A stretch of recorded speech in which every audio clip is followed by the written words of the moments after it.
Now barely a month away from the elevation of Donald Trump as the new president of the United States, and him taking action on what he's been saying, what he's been preparing for and planning for, is to find a negotiated settlement to end the Russia-Ukraine war. Has been saying that he's unhappy with the current administration allowing long-range weapons to be used into Russia because that gums up his ability to try and end the war. And then we have this new development to where Ukraine has taken on an action of their own and has assassinated a high-ranking general in Moscow. And there's reports out this morning that you can see it for yourself there on the screen. I think this video is playing where this guy came out of his apartment and there was a bomb waiting on him, and it's just really potentially going to upset a lot of things here, because the question is, what is Russia going to do about it? How might this affect the incoming position of Trump to try and reach negotiated settlement? Or is it going to be another one that Russia just bites the bullet and doesn't do anything? We're going to try and figure that out, because there's a lot of ramifications for any of these possibilities. And we don't have anybody better than former CIA analyst Larry Johnson, friend of the show. Larry, welcome back, first of all. Thank you for having me. Well, listen, I just got to ask. It seems like every time we have you on, some other crazy thing has happened. And this is one I frankly didn't see coming. How about you? No, didn't see it coming. Some real concerns are raised by this. Number one, Ukraine was out of the box real quick, taking credit for it. They didn't hold back. When you had the murders of the daughter of Alexander Dugin, Darina Dugina, she was in a car blown up. It was supposed to be Alexander Dugin. They didn't immediately take credit for that. They killed a journalist by the name, I think his name was Tatarsky. They put an explosive in the head of a statue, and it blew up in his hands. This one, you've got to step back and say, number one, I don't classify it as terrorism. Terrorism is use of violence against civilians and civilian activities. He's a general. This is called war. We have a 3-letter word for it. So going after a general per se is, shouldn't surprise anybody.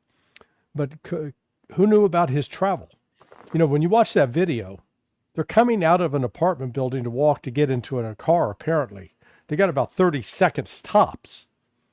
Either somebody was there on scene surveilling it with a remote controlled detonator, or, the reports are that it was an explosive packed into a scooter that was parked into the exhaust tube.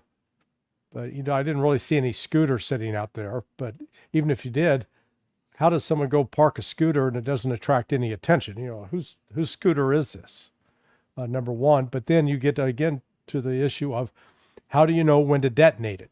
You've got to be able to see them coming out. Did they have other, visual surveillance through a camera or something?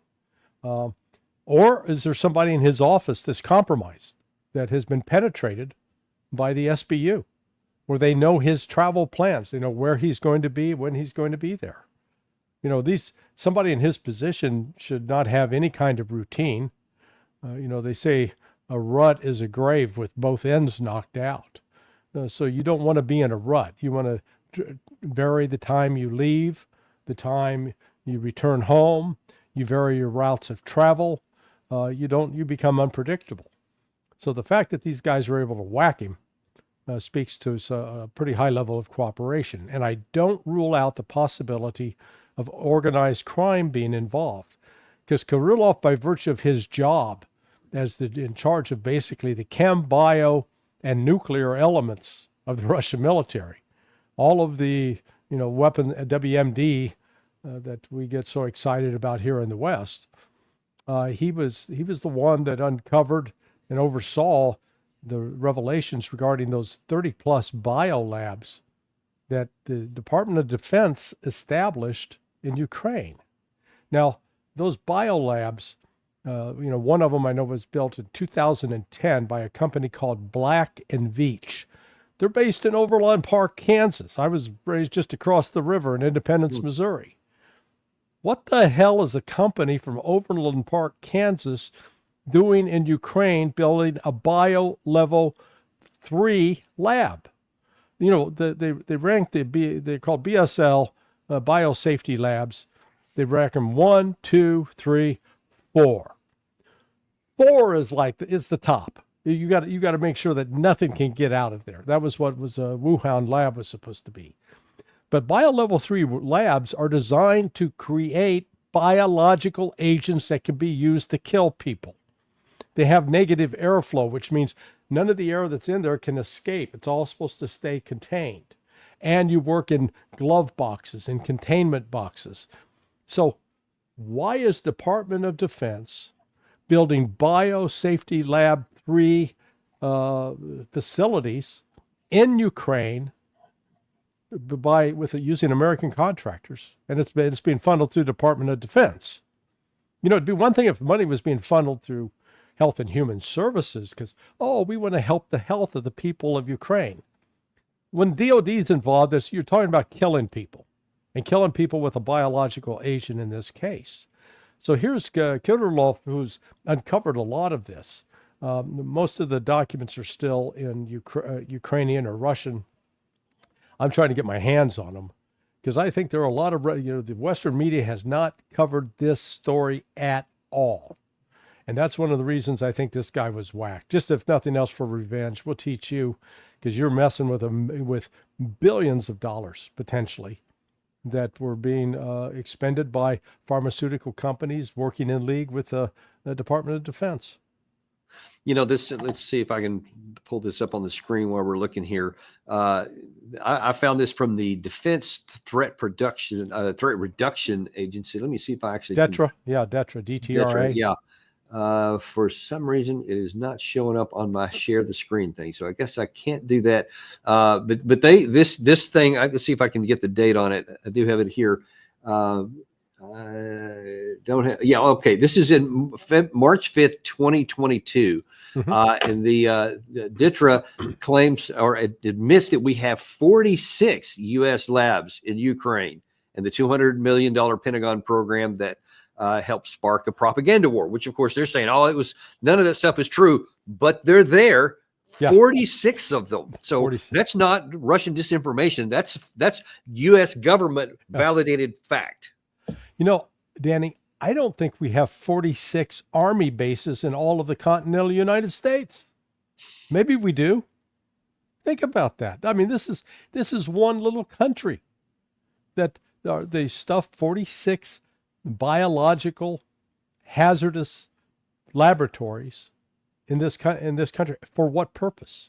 Like I said, it'd be one thing if it's being run through Health and Human Services or Agency for International Development, that it's got some sort of legitimate civilian face on it where, we're helping feed the children and, pregnant women and, all the stuff that warms your heart. This is the military funding this.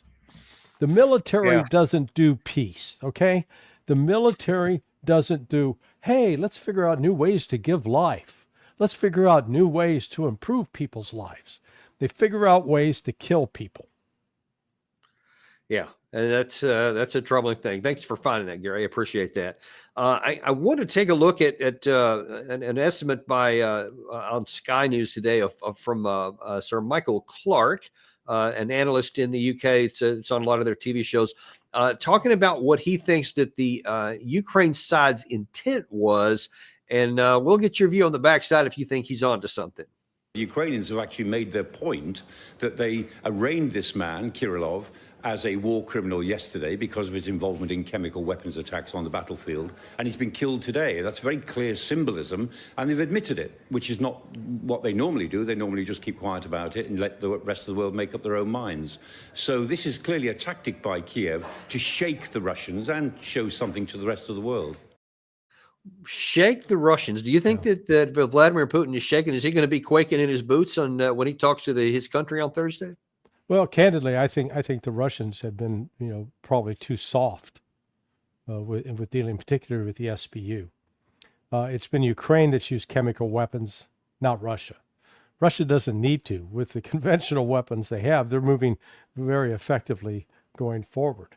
So this announcement yesterday was clearly staged in advance of this assassination that they knew that they were carrying out today, in order to try to score this propaganda battle that they're justified in this because they're resisting chemical weapons being used by Russia. Yeah, Russia's using chemical weapons just like they're using North Korean troops, which means they don't exist. It's not happening. But Russia's got with an Oreshnik missile taking out an SBU facility. Frankly, I don't understand why there's still an SBU unit operating anywhere in Ukraine. Russia has it in its wherewithal to destroy them. Maybe this will push them to say, okay, we're going to step this up. The Russian patience in this, again, I think that a little bit of it is of fear of escalating this to a nuclear war with the West. But, I think at some point the Russians are going to have to understand you cannot appease the West. Anybody that the West deigns to use as a pawn ultimately ends up being destroyed and used up just like a pawn is in chess. It's something to be sacrificed for the ultimate goal. And the ultimate goal of the United States is the complete dismantling of Russia as a nation, to tear it apart and take all of its resources for Western consumption. We're like ravenous locusts, no better. That's crazy to even hear, because that is far from possible as right. It is for us to say, hey, I'm going to get in my car and drive to Mars. I mean, those are about equally possible. So I don't know why anyone would ever in the West would want to take any action towards something that is as physically impossible as can be on this planet when you're talking about human endeavors. And yet, I don't know, we're seeming to take action anyway in the pursuit of the impossible, with catastrophic damage for the pawn in this case, which is Ukraine. I want to zero in on something you said earlier, though, because I found it interesting. It's the first view of this kind that I've seen, because a lot of people are saying, oh, this is definitely terrorism, et cetera. And you're saying you don't think it is because they're at war, and taking out a military guy, even in the capital, is not terrorism. But I want to ask you that because Clark, in that same interview, that same Sky News piece here, actually said that he thought it was terrorism, which is kind of interesting for him to say. Obviously, the word terrorism has been used by the Russians. Is that a fair word to use, or is this totally legitimate action by Ukraine? No, it is a fair word. It is a terrorist act, exactly as the Russians have tried to commit many, many terrorist acts in Ukraine. I mean, Zelensky has survived at least 3 assassination attempts that we know of, and probably quite a lot more. Some say 6 or 7. So both sides are using what is, in any definition, terrorism against each other because they're involved in a war. Now, in Russia's case, they're supposed to be involved in a special military operation, not a war. And if we were doing that, Britain would not resort to terrorism. The Ukrainians are fighting a war for survival, so they do resort to terrorism. There's there's not a moral equivalence in that, but you can understand why they do it, but it does put them into the wrong category for this sort of thing. But, they argue that this man is, from their point of view, a war criminal. He's sanctioned internationally. They have some sort of right to go after him. So a couple of things in there I want to unpack. First of all, we'll stay on that first topic there.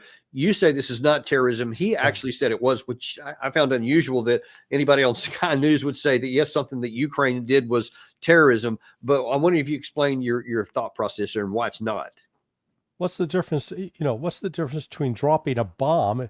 If Ukraine had flown a bomb over and dropped it on Kirillov, is that terrorism? That's an act of war, because they're using war instruments. When my ancestors back in the 1776 were shooting the hell out of Brits who were trying to confiscate gunpowder out of Concord, I'm sure the Brits thought that was terrorism. But my ancestors thought it was defending their homes. It was legitimate military action. So again, I return to I think part of the danger we have is we keep using terrorism as such a broad brush term to paint everything as, that's terrorism. Let's come up with a precise definition. And I credit Bibi Netanyahu for this. He gave it to William F. Buckley, and I thought it's simple and it's clear. Using violence against civilians who are involved with civilian activities and using that violence to accomplish a political goal. Simple. because we already have a term for when somebody's killing a soldier, a security person that's involved with protecting something that's involved with military activities. That's called war. So let's keep them, are the people who are killed in those situations terrorized? Yeah, they feel fear. But let's be precise about what it is. This was an act of war. What's the difference between blowing him up with an RPG as he's driving down the road? What's the difference when the United States shot up Erwin Rommel, or was it the Brits, that caught him in a staff car, and then they were shooting him from the sky? Was that terrorism? No, it's war. So this guy's military personnel, and he was at a very senior level. And, candidly, I think the Russians screwed up. They failed to take appropriate measures to protect people like him. He should have a security detail in time of war, and they should secure the sites as he moves from point to point. Now they may do that. That's always the human response. We wait for the horse to run out of the barn, and we say, oh, maybe I'd all lock that barn door. Well, yeah, and it's hard to argue with a lot of that. One other thing I want to ask your opinion on that Michael Clark there said, it was almost kind of out of context with what we're talking about here, but he just sort of in the middle of a sentence said, of course, Britain would never use terrorism on anyone. We don't do that kind of thing, but these guys, they do. Are you buying that? Man, if he was Pinocchio, his nose would have grown 2 feet with that right off the bat. They would have had to say, hey, draw back the camera. We need a broader camera angle here. Of course, Britain has been in MI6. I just can't see them saying no. That's against the international law. Of course, we're not going to do that. Britain was directly involved with helping al-Nusra stage a chemical weapon attack in Syria to blame it on the government of Syria back in 2013. That was the Brits. If you call launching a fake sarin gas attack on civilians, not terrorism, then, we have no basis to have a conversation. So, yeah, is he a liar? Yes. But he's just spending the propaganda to excuse Britain for, when you total up the years of colonial misdeeds. I mean, you go back to India when a British officer murdered thousands of Indian civilians, shot them. Britain has a long history of terrorism.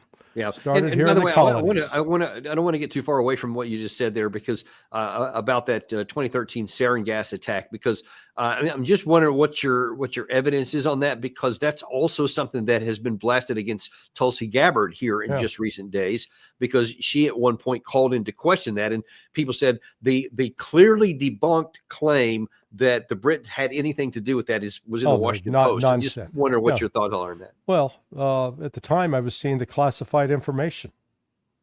Okay, I was sitting in a JSOC compound watching and reading real time what the intelligence reports were. There's a CIA report out there which details the role of al-Nusra with preparing, testing, and using sarin gas. Gee, who succeeded al-Nusra? Oh, yeah, that would be HTS, Hayat Tahrir al-Sham. Hey, it all comes around full circle. But the guy's wearing a suit now, so they're reformed, so there's no problem there. Yeah, and the Brits were the Brits were up to their eyebrows in this. Brits working actively with the White Helmets. The White Helmets are a creature of MI6. So the White Helmets would bring out a bunch of civilians and rub soap in their eyes and go, oh, look, they've been attacked with chemical weapons. You Americans need to come and blow the hell out of the Syrians.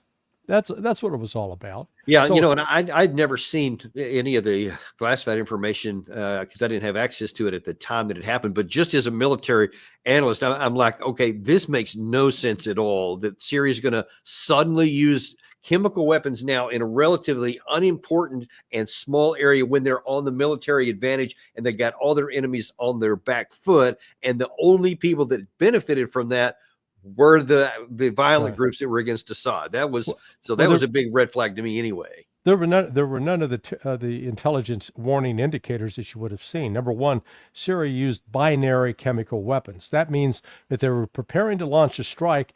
they had to mix these two things together, which means they had to activate the chemical units, bring those personnel in, mix it up together, and then they had a limited window when that stuff would still remain viable that they could use. Didn't have any of that. Both the United States and Israel, in terms of their overhead collection from satellite data, were constantly monitoring those chemical units in order to anticipate if they did start seeing activity, they would be prepared to respond. There was no intelligence about such activity. So it's like, if you tell me a big old dog bit you in the leg, but there ain't no dog at the house, I think maybe you might be lying. Yeah. I want to move on to a little bit different here, because now this is the day before this assassination attempt took place. And Putin gave a conference, a press conference, where he answered a lot of questions in Russia yesterday. And one of the things that he was complaining about was and I know you're not going to believe this, you're probably not even going to accept any of it. But I'll sit down first. You should, because I don't want you to fall over. He claims that there's a double standard between what the West says and what the West does. The current U.S. administration and the entire collective West continue their attempts to retain their global dominance and to impose their so-called rules on everyone else, even as they shift and reformulate those rules as it suits them. And there's only one stable rules, that those who set the rules are bound by no rules at all. Those who consider themselves to be at the top of the world and to be the representatives of God in the world, even though they do not believe themselves. They wage hybrid warfare and pursue containment policies, including against Russia. They have set the goal of inflicting strategic defeat on Russia and continuing to provide the illegitimate regime in Kyiv with weapons and money, sending their mercenaries and military advisors, thus promoting a continued conflict. So now, is he just giving the view from Russian perspective and he's mischaracterizing what's going on in the West, or is there anything to what he's saying? No, in fact, I think it's much broader. It goes beyond just being Putin's view or the view of the Russians. I think that has become increasingly the view of the global South. On the one hand, they hear the United States talk about, we got to condemn all terrorism. And then they see the United States climbing into bed, funding, supporting terrorists, including having a $10 million bounty on the head of this al-Jilani, the head of the ostensible head of HTS. And yet at the same time, the United States is willing to deal with that person. Well, now, which is it? He's a nasty old terrorist that we need $10 million to get him off the streets, or he's somebody we can climb into bed with. The simple fact that the United States took the MEK, a terrorist group that has been long attacking civilian targets in Iran, took them off the terrorist list. It was initiated by George W. Bush, but it was actually put into action by Hillary Clinton and Barack Obama. And so after that, then you started having assassinations of nuclear physicists and scientists in Iran. That was the United States backing that. So the rest of the world sees the United States talking out of one side of its mouth and then doing something out of the other side, completely opposite. And, Putin could have used the line, hey, the United States believes in the golden rule. Those with the gold get to make the rules. But there is no objective standard. And we also saw it recently, too, when Matthew Miller, a.k.a. Count Chocula, the spokesman of the State Department, I say he looks like a vampire. He was talking about, we would be real supportive of the ICC indicting Bashar al-Assad for war crimes. And one of the reporters went, wait a second, is we talking the same ICC that you guys want to invade and put in jail and destroy because they issued arrest warrants for Bibi Netanyahu and Gallant? Yeah. And Miller's, well, that's a jurisdictional thing. Otherwise, we're really supportive of the ICC. Just as long as it doesn't harm any of our interests. Yeah. I mean, please. Oh, man. And I wish it had never happened. I wish you were making that up. But what do you think is going to be the I guess the result. Well, actually, no. Before I ask you that, in that same interview, Putin said one other thing about the war against the regime. The minister mentioned the illegitimacy of the Kyiv regime, which we're fighting against, and that's one of the things I want to emphasize. We're not fighting against the Ukrainian people, but the neo-Nazi regime in Kyiv, which captured the power in 2014 through a coup d'etat. That is the source of their power. And all the troubles of Ukraine today and all Russia's troubles that stem from this began with the bloody anti-constitutional coup. And that is something that is still relevant today. Because those people in power there, they commit crimes every day against their own people. This regime is obviously losing the nature of a state. So now that's what he said yesterday. Now, what do you think, regardless of whether it was a terrorist act or an act of war, the fact is that Russia definitely is embarrassed by this. Putin has to be upset that the SBU was able to pull off something that was connected with the political statement the day before, right on basically on the doorstep of the Kremlin, etc. What do you think that he's going to do about this, and that he may say on Thursday? Well, the Russians have been steadily retaliating and carrying out attacks. After the Crocus Theater attack, it was a year ago March, that was a terrorist attack, where these hired hands out of, I think they were out of Dagestan, came in and shot up a theater. Russia subsequently did a major strike on an SBU facility. I would anticipate that they'll go much harder. What's taking place on the ground right now is Russia's winning and winning decisively, which is why these guys are becoming so desperate. And what was important in his remarks about dealing with Zelensky, if Trump believes that all he has to do is get Zelensky and Putin in the same room, Putin's not going to sit in the same room with Zelensky. He's not a legitimate president.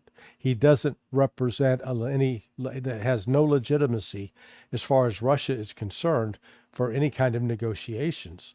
And the West better understand that, because it's not going to be Zelensky or his manager, Yermak. They're not the ones that get to call the shots, and they're not the ones who get to make the decisions. And so who would be? I mean, if not those two, who else would make it? It's going to have to be someone that the Rada will come together and nominate and put forward. But doesn't the same issue exist with the Rada? Because I've seen many Russians make that claim, that because there hasn't been a presidential election, I assume that's why you say Zelensky is illegitimate. But the same issue extends to the Rada, who also hasn't had votes. Right, but they've at least they've been elected more recently than Zelensky. Another alternative would be Syrsky, or if we get to the point where there's actually a military coup, that they take over, kill Zelensky, assume the reins of power, and then say, hey, we're going to call a halt to this war right now. That's the only thing that's going to ultimately save Ukraine. Now let's ask. Now, as every time we've talked about this, we've pointed out that there is no military path even to survive as a state over time, much less win. That's not even on the table for discussion. So then, what do you think was the motivation or the intent? What are they trying to accomplish by Ukraine knocking this guy out in Moscow, embarrassing Putin, etc.? What do they hope to gain by this? You heard Michael Clark say, well, it's to shake Moscow. I mean, that seems comically impossible, but what is plausible? Yeah, I'm not sure. It is, people, when they are in desperate situations, flailing about trying to save themselves, do crazy things, seemingly irrational things. This is akin to somebody, a passenger off the Titanic who's not a good swimmer, dumped into cold, icy water, flailing about, looking to get onto something to stay afloat. That's what Ukraine's doing right now, hoping that they can, do something that's going to bring some sort of miraculous rescue, salvation to them. And it's not happening. The videos are increasing of these squads of Ukrainian recruiters going out and grabbing guys. I just saw one this morning, and a group of 6 women descended upon these 3 guys. They're carrying weapons. These women were beating these men, and the men finally gave up and let the guy go. So that's starting to happen throughout Ukraine, and so this is turning pretty rapidly because they're in a desperate straits. They don't have enough manpower. The Russians are killing on average now 12,000 a week, and let's put that in terms. In Vietnam, we lost 58,000 over basically a 15-year period. Here they're losing. They're on path. They're on the path to make 48,000 dead in just 1 month. So this, and it's a much, much smaller country than the United States was back in, say, 1965, 1968. So this is not changing. It's only getting worse because every day you've got more dying, not less, and they're not more.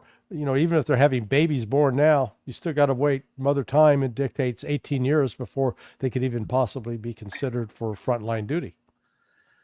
Now, I want to ask your opinion on a related matter. I'm sorry. Let me change the order of this because I want to stick with what we're doing. I don't want to get ahead of myself. So I just asked you what you thought Ukraine, what their intent may have been. Let's take a look at what you think that Russia may do as a result of this. Now, I think, as you mentioned before we came on the air here, that Putin has already had a scheduled press conference on Thursday where he does something every year, and so we'll be interested in seeing if he brings the subject up then. But today, Dmitry Medvedev, who unfortunately many in the West just dismiss as a clown or whatever, but given his position, I don't think you can afford to completely dismiss him when some of the things he said have absolutely come to pass. But what he specifically said was that we know who, he said there, he began the event with the topic of the terrorist attack against Kirilov, saying law enforcement agencies must find the killers in Russia, and we need to do everything to destroy the customers who are in Kyiv. These customers are known. This is the military political leadership of Ukraine. Now, I think that's maybe more important than ordinary because he specified in Kyiv, and because Russia was just embarrassed by having one of their guys killed in Moscow. Given history of Russia doing tit for tat kind of strikes, it seems like it's entirely possible that they may strike something in Kyiv. How do you see it? Oh yeah, no, I absolutely believe that. Again, they went after SBU headquarters once before, did some significant damage, and reportedly at least wounded the chief, Budanov, I think his name is. Yeah. And he was wounded at one point. But now I think Russia will step it up. Again, we in the West fail to appreciate that from the Russian perspective, they don't view the Ukrainians as aliens. They don't try to dehumanize them because they are Slavs, like the Russians. So, it's not one of those situations like in World War II, we dehumanized the Japanese and, referred to them in all sorts of racist, subhuman terms, even calling them as much as monkeys. The same with Germans to a lesser extent. They were still dehumanized because that's important to kill them. Russia's avoided this dehumanization of the Ukrainians because they're thinking long term. We're going to have to live with these people still once this war is over. But that said, they're still, I think, recognizing they're going to have to kill some of the leadership, and they've avoided that up to this point. And maybe that Ukraine is trying to get the Russians to react in such a way that maybe it will persuade the West to come to their aid, to the aid of the Ukrainians in terms of providing troops on the ground. I said it's not likely to happen, but what we're witnessing is that level of desperation. And really toward that end, I have commented earlier that there has been what I consider to be, I won't say pulling his punches, Putin hasn't been, but he has been remarkably constrained in how he has responded to the long-range weapon systems that Biden allowed in there. First of all, with the really shot across the bow with the Oreshnik launch, and then the second and third rounds met with conventional missiles and drone strikes that continue to, damage and destroy the energy infrastructure, heating infrastructure, et cetera. But in retaliation for those, as opposed to hitting anything of NATO or expanding it outside, it seems like maybe he's like Putin is saying, okay, let's keep the wheels on here at least until January 20th, when I might finally have somebody that I can have a negotiation with. But in this particular situation, it seems to me that there might not be as much downside from the Russian perspective to actually have a tit for tat kind of a situation and hit somebody in Ukraine. Can you see the continuation and even pros and cons of Putin applying the same kind of restraint here? Because I've been hearing some stuff on the Russian Telegram channels and elsewhere that there's a lot of anger in Russia that Putin has been too soft. And if he doesn't respond to some way to something kind of in your face like this, it's going to cause him more problems at home, it appears. Yeah, actually, I think the response to the murder of Kirillov will be far more severe than the reaction to the other day when Ukraine, with Western assistance, fired 6 more ATACMS at that base down on the Sea of Azov. Because in that case, 2 of them were shot down and 4 of them were diverted with electronic warfare means. So they really didn't hurt anybody or do any damage. And I think Putin, from his standpoint, was like, why are we going to go full Monty when we can respond in a proportional manner? Actually, it was disproportionate still how Russia responded. They knocked out a significant number of power transfer stations across Ukraine, and it's cold as northern Minnesota over there right now. And by the way, what the Ukraine side claimed was that they shot down, I think it was 80 of the 93 missiles and the majority of the drones. So do you have any independent? And I won the Powerball lottery last week. That's why, I'm hanging out with you today. They're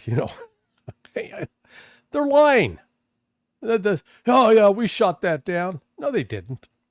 And do you have any idea what they did shoot down and what percentage? Maybe 2%, if that. They're a lot of times what the Russians will do is they'll send in drones and have the Ukrainians hit the drones, so that they're like the scout dog, an expendable scout dog. Send them forward. Let's see where the air defense systems come up. But it's not like Ukraine's sitting on this robust, massive supply of Patriot missiles that it can fire. It's got a very limited supply. And that actually leads to the next thing I want to share, because I found it. I don't want to say comical, because when people's lives are being lost, it's not comical, but it is eye-rolling, I think, is that we can charitably say, when you hear Ukraine say that they shot down 80 of 93 of these of the missiles, but then you have Zelensky a day or two later saying this. A significant number of air defense systems were promised to us, and I ask for your help to deliver on this. And between us, frankly, our partners know that we need 12, 15 more systems besides these to fully protect our country from Russian missile strikes. And it's doable. The main thing is our partners' political will, and I'm specifically addressing United States first of all, United States and Europe, of course. And we all understand that next year could be the year this war ends, and we must make it happen. And we need to establish peace in a way that Putin can no longer break. A peace that's not just a pause, but a real, lasting peace. And I am confident we can achieve this. Okay, first of all, if you just knock down even 70 or 80% of these missiles, then why do you need 12 to 15 additional systems? And I don't know that anyone in the world is going to pony up that much. We don't even have that many. That's the other thing. I mean, that's what this entire war has exposed, that the United States, despite claiming to be the #1 military power in the world, lacks the industrial capability to even produce those systems on any kind of mass scale, to replace them. The what is it? The total number of Patriot missiles produced in a year right now by Lockheed, and we're talking the missiles themselves, not the launchers, 550 in a year. So, and let's just assume that that the other day, when Russia fired 200 missiles, and Ukraine's claiming that they shot down 90% of them, just do the math. That's 180. So right there off the bat, they've used up 40% of the entire Patriot missile supply that's produced in 1 year, in 1 day. I'm willing to bet that Russia's going to fire some more missiles their way, and that they might need to try to shoot down some more. And look, if they'd actually shot them down, we'd see the footage. Where's the footage? We're not seeing that. It's just like the beheaded babies that Hamas supposedly did. Yeah, right. Where are the names? Where are the pictures? And then the second part of what he said there, and I mean, it's hard to imagine you saying anything besides what you've said in the past, but because he said it again, we need to address it again. When he comes before, that was earlier today at the European Parliament. That was the venue for his comments there, and he's telling those guys, "Hey, I need all these air defense systems and a whole bunch of other stuff." He also laid out, but then he looks in the camera and honestly tells them, "And hey, as long as you give this stuff, we're going to succeed." Does anyone buy that he's actually going to accomplish any objectives, much less victory? But even now, he's actually saying negotiated settlement for the first time, and no discussion about how he went from 1991 borders to a negotiated settlement. Yeah. But no matter that, he's going to succeed. Who's buying this? Well, some are. That's what's surprising. And I was shocked the other day when Donald Trump, in his Person of the Year interview with Time Magazine, was recounting what the intelligence community was briefing him regarding the casualties in Ukraine and the casualties with Russia. Because what he said was basically Ukraine suffered 400,000 killed and wounded, and the Russians 600,000. That's what his own intelligence community is telling him. And I'm here to tell you that is a bald-faced lie. It's a fabrication. It's not based upon real intelligence. For God's sake, there's a group in England that's been tracking the obituaries in Russia. What they've got is 82,000 Russians dead over the last 3 years. And the Ukrainian death toll, ABC News even the other day admitted it's around 1 million. In other words, for every single Russian that's dying, there are 10 Ukrainians dying. Yet the alarming part here, that's amazing. 82,000 is a huge number, just legitimately on its surface, but it pales in comparison to what's been inflicted on the other side. And that matches what we see with our own eyes on the battlefield, that Russia has 5-1, 10-1 sometimes advantage in firepower, 5 or 6-1 advantage in manpower. And you see everything moving back. That's what you would expect to see in a casualty exchange ratio instead of what's being said by so many in the West. Right. But what's alarming to me is that the intelligence community, instead of using really all source intelligence, and what do I mean by that? You can use overhead imagery and time. We got photography. We got images of the cemeteries throughout both Russia and throughout Ukraine, and you can track them over time to say, are they doubling, tripling inside? How many graves were there in February of 2022? How many graves are there now? And just count them. You've actually got analysts who will sit there and count that, and they love doing that kind of work. You can monitor the social media pages, and there are ways that you can do metadata collection off those social media pages to see what number of Ukrainian pages are mourning dead, what number of Russian social media pages, because neither government has full control over those. But that's not what's happening. What's happening is the CIA and DIA are taking liaison reporting. Liaison reporting is when a CIA or DIA officer goes to a Ukrainian counterpart and says, what do you got? And the Ukrainian, this is really top secret here. We're sharing it with you. And then they run back and go, here's my intelligence collection. I got this from a human source who just happened to work with the other side.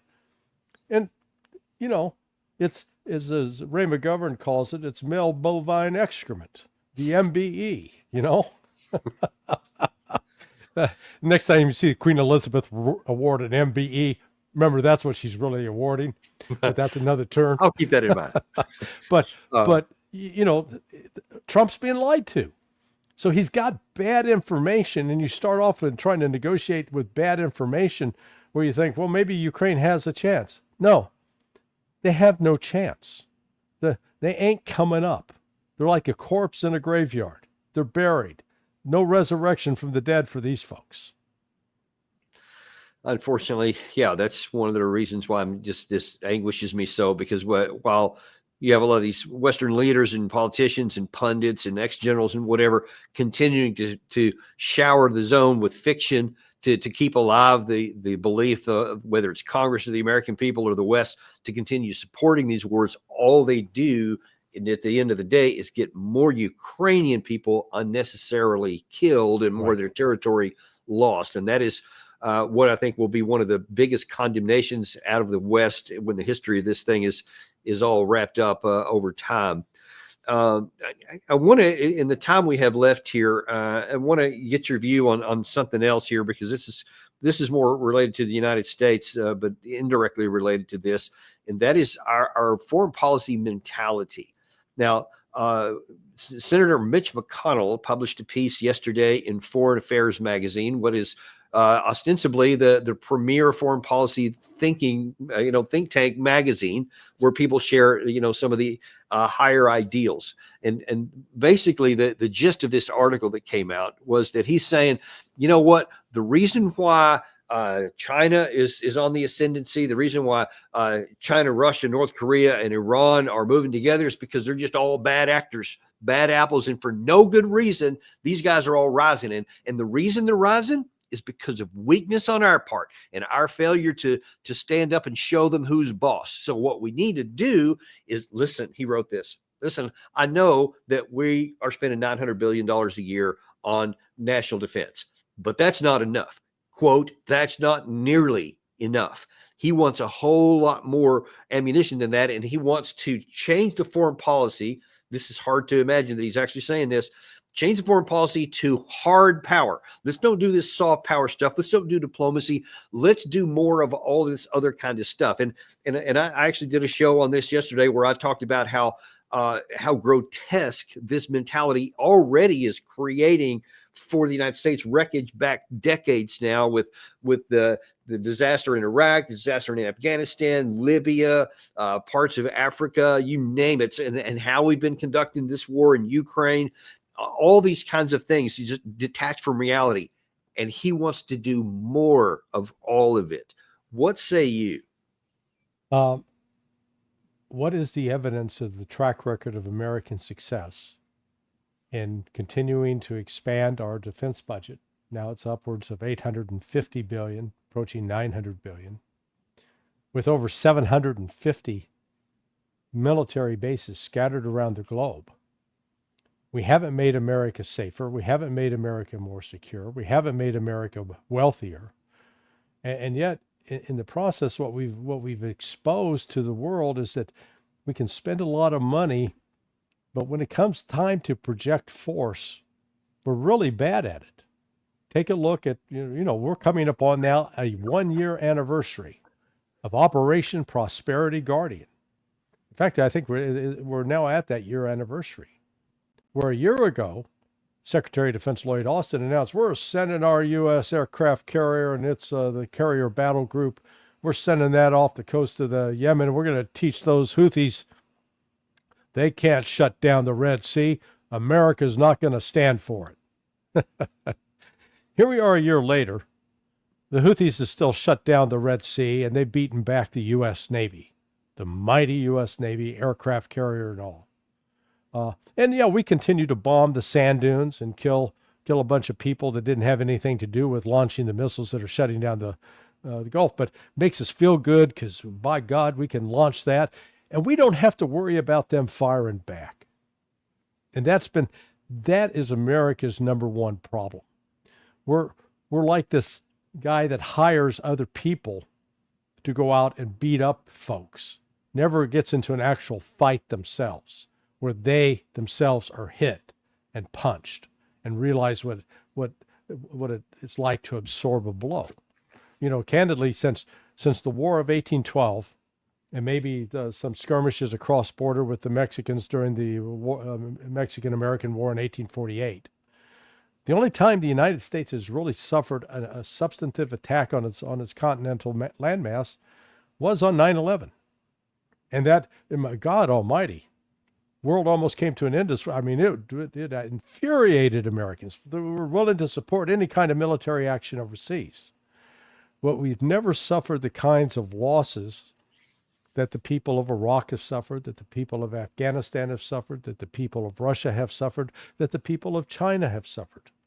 We have no concept of the magnitude of human loss, human life that has been sacrificed. And so when these people basically try to defend themselves, we label them as terrorists, or we label them as aggressors or empire builders. And I simply remind all of my fellow American citizens who are listening, China and Russia between them don't have 5 military bases overseas. The United States has got over 750. Who's the aggressor? How many countries have Russia and China invaded over the last 30 years?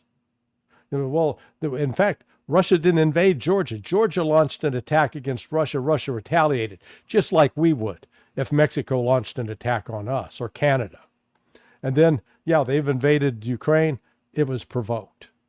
But apart from that, they haven't been at war twice in Iraq. They haven't been at war in Afghanistan for 20 plus years. They haven't been at war in Somalia, in Serbia, in Libya, in Central America. We go down the list. The only country in the world that actually represents a threat to other nations is the United States, and we keep pandering to ourselves with this nonsense that, we face this great threat from North Korea and Iran. It's because we create the threat. And we create the threat for one reason, so that people like Mitch McConnell can get wealthy as they invest in Raytheon and Lockheed Martin and General Dynamics and keep that self-licking ice cream cone going. Well, you got me wound up, man. See, this is your fault.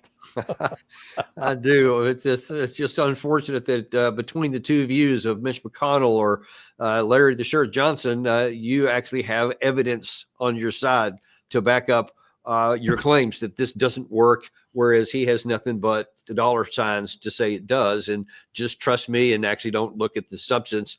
Just give me more money. And I don't know that it's going to succeed, because I'll tell you, Larry, it just seems like it's inevitable. It would certainly overdue that for us to have an economic setback of some sort, whether it's a recession or something else. This debt, pile above us is so heavy that if that ever comes crashing down, it's unprecedented. We don't know for sure how we're going to react to that. And then that's concurrent with, you have the BRICS actively trying to undermine the global power of the dollar, et cetera. That's not going to happen overnight, but you get a chip here, a chip there, and then something falls out, and all of a sudden you're going to have a hard time, coming up with any money for anything that you want. And Danny, there's a whole other dimension to this. I sit on the board of a small foundation called Combat Soldiers Recovery. It was set up originally by my bookkeeper, who lived next door to a surgeon at Walter Reed Hospital.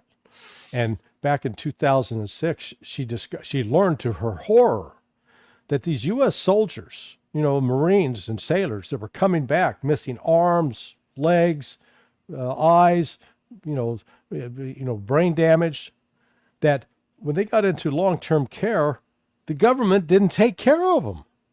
They wound up actually having to pay for some of their own medical expenses and living expenses while they're getting medical care.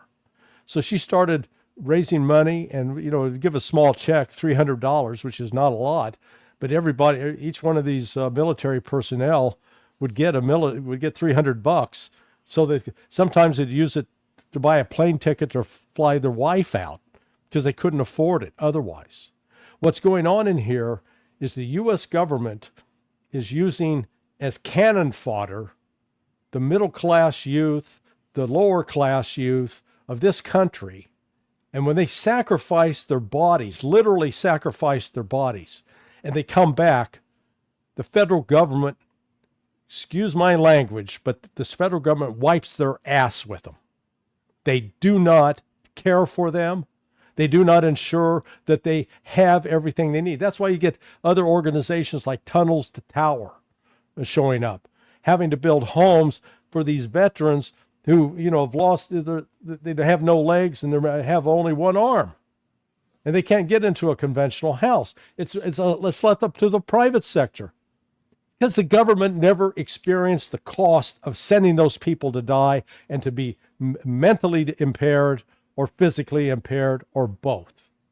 And frankly, I'm sick and tired of it. It infuriates me, because the ones who are making that decision, they never pay the price. Right. They make the soldiers, the Marines, the enlisted personnel, they pay the price.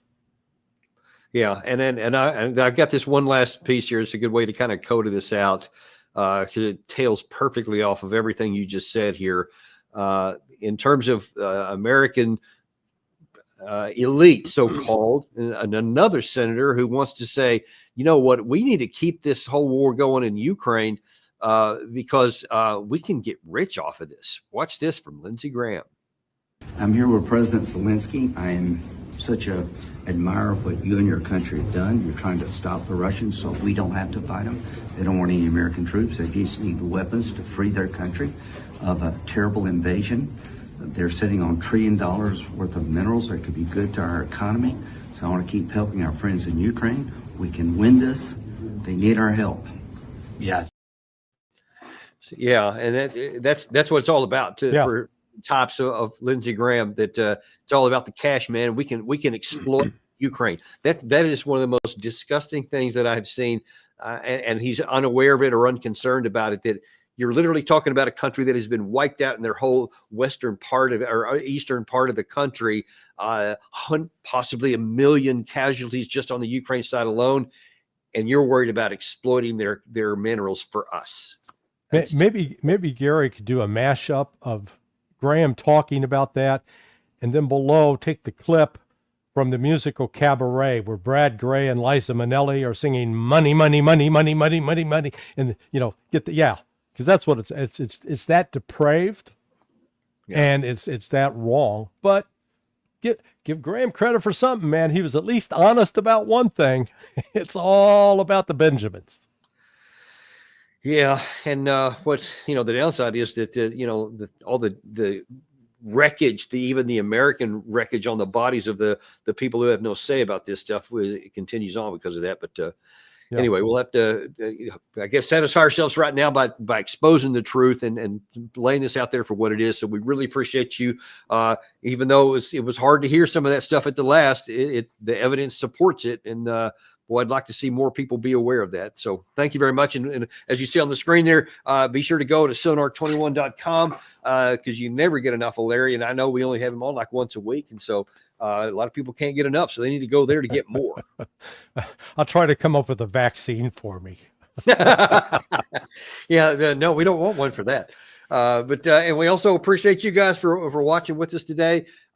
Be sure and like and subscribe if you haven't, and we will look forward to seeing you on. We'll look for. Don't let me forget that. Tomorrow we got Doug McGregor, one of the show's favorites, on at noon tomorrow, and goodness only knows what he's going to be able to tell us about. We may see if there's any developments in Russia that happened overnight. If the Russia makes any retaliation for this assassination of their general in Moscow, we'll see what happens with that tomorrow. But be sure and join us at noon for Doug McGregor on Daniel Davis Deep Dive.